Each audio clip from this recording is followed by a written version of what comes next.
ધર્મેશ ગમારાની ધંધુકાની અંદર હત્યા કરવામાં આવી, પણ એ ખરેખર હત્યાના સમયે શું થયું હતું એ જ સમગ્ર મામલાને લઈને હવે ધર્મેશ ગમારાના ભાઈનો એક સૌથી મોટો ખુલાસો સામે આવ્યો છે। સમગ્ર વિષય શું છે તેની વિગતે વાત કરીએ। નમસ્કાર, હું હંસિની અને તમે જોઈ રહ્યા છો નિર્ભય ન્યૂઝ।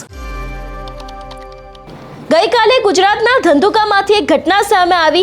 વાહનની ઓવરટેક કરવા જેવી નજીવી બાબતે ધર્મેશ ભરવાડની હત્યા થઈ। એ બાદ મામલો વધારે ને વધારે વણસ્યો હતો। આ મામલાએ ઉગ્ર સ્વરૂપ ધારણ કરી લીધું હતું। બંને સમાજના લોકો છે, લોકોની અંદર ક્યાંક ને ક્યાંક આમને સામને આવી ગયા હતા। રોષ જોવા મળ્યો હતો। ભરવાડ સમાજના લોકોના ટોળે ટોળા ઉમટી પડ્યા હતા। દુકાનોને આગ લગાવવામાં આવી હતી। પોલીસ છે એ પણ ઘટના સ્થળે તરત જ પહોંચી ગઈ હતી। પરિસ્થિતિને કાબૂમાં કરવામાં આવી હતી। શાંતિ રાખવા માટે અપીલ કરવામાં આવી હતી। પણ હવે આ સમગ્ર મામલે જે સમયે આ હત્યા થઈ હતી, ખરેખર એ સમયે શું થયું હતું એ જ સમગ્ર વિષયને લઈને જે મૃતક છે એમના ભાઈનું એક સૌથી મોટું નિવેદન સામે આવ્યું છે। સૌથી પહેલા તો આ સમગ્ર વિષયમાં ગોવિંદભાઈ દ્વારા શું કહેવામાં આવ્યું છે તે સાંભળીએ।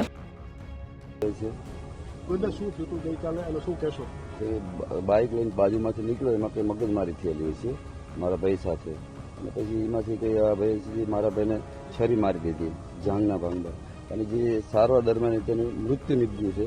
અને પોલીસ પરિવાર તરફથી અમને બહુ સારો સહકાર મળે છે। એફઆઈઆર નોંધાઈ ગઈ છે।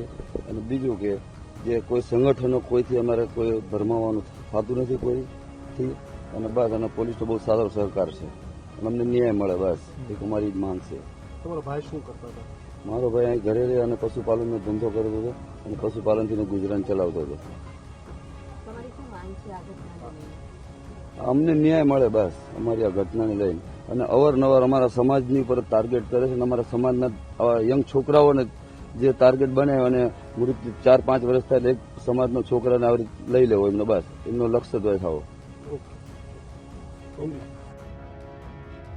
हेलो हेलो हेलो हेलो जी, आपका नाम और परिचय? मेरा नाम गोविंद भाई है। मैं धंधुका रहवासी हूँ और मैं पुलिस परिवार में हूँ। जो कल क्या हुआ था?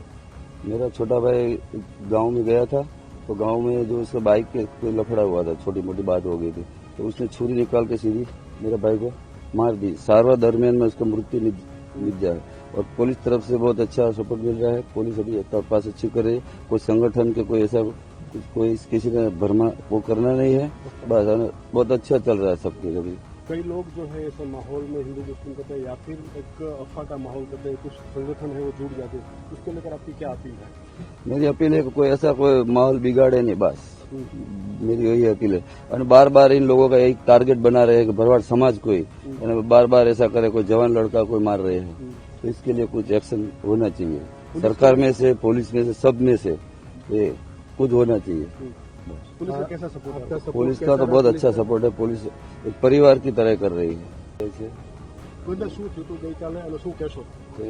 બાઇક લઈને બાજુમાંથી નીકળ્યો, એમાં કંઈ મગજમારી થયેલી છે મારા ભાઈ સાથે, અને પછી એમાંથી કંઈ આ ભાઈ મારા ભાઈને છરી મારી દીધી જાંગના ભાંગમાં, અને જે સારવાર દરમિયાન તેનું મૃત્યુ નીપજ્યું છે। અને પોલીસ પરિવાર તરફથી અમને બહુ સારો સહકાર મળે છે। એફઆઈઆર નોંધાઈ ગઈ છે। અને બીજું કે જે કોઈ સંગઠનો કોઈથી અમારે કોઈ ભરમાવાનું થતું નથી કોઈથી, અને બસ અને પોલીસનો બહુ સારો સહકાર છે, અને અમને ન્યાય મળે, બસ એક અમારી જ માંગ છે। તમારો ભાઈ શું કરતા હતા? મારો ભાઈ અહીં ઘરે રહે અને પશુપાલનનો ધંધો કરતો હતો, અને પશુપાલનથી ગુજરાન ચલાવતો હતો। અમને ન્યાય મળે, બસ અમારી આ ઘટનાને લઈને। અને અવારનવાર અમારા સમાજની ઉપર ટાર્ગેટ કરે છે, અને અમારા સમાજના આવા યંગ છોકરાઓને જે ટાર્ગેટ બનાવે, અને મૃત્યુ 4-5 વર્ષ થાય એક સમાજનો છોકરાને આવી લઈ લેવો એમનો, બસ એમનો લક્ષ્ય દ્વય થાવો। हेलो हेलो हेलो हेलो जी, आपका नाम और परिचय? मेरा नाम गोविंद भाई है। मैं धंधुका रहवासी हूँ और मैं पुलिस परिवार में हूँ। जो कल क्या हुआ था?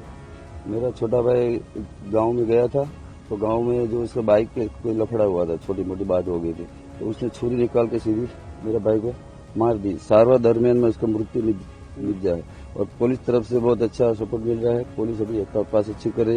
कोई संगठन के कोई ऐसा कोई किसी का भरमा वो करना नहीं है, बस बहुत अच्छा चल रहा है सबके। अभी कई लोग जो है ऐसे माहौल में हिंदू मुस्लिम कहते हैं या फिर एक अफवाह का माहौल कहते हैं, कुछ संगठन है वो जुड़ जाते हैं, उसको लेकर आपकी क्या अपील है? मेरी अपील है कि कोई ऐसा कोई माहौल बिगाड़े नहीं, बस मेरी यही अपील है। और बार बार इन लोगों का एक टारगेट बना रहे हैं कि भरवाड़ समाज कोई बार बार ऐसा करे, कोई जवान लड़का कोई मार रहे हैं, तो इसके लिए कुछ एक्शन होना चाहिए।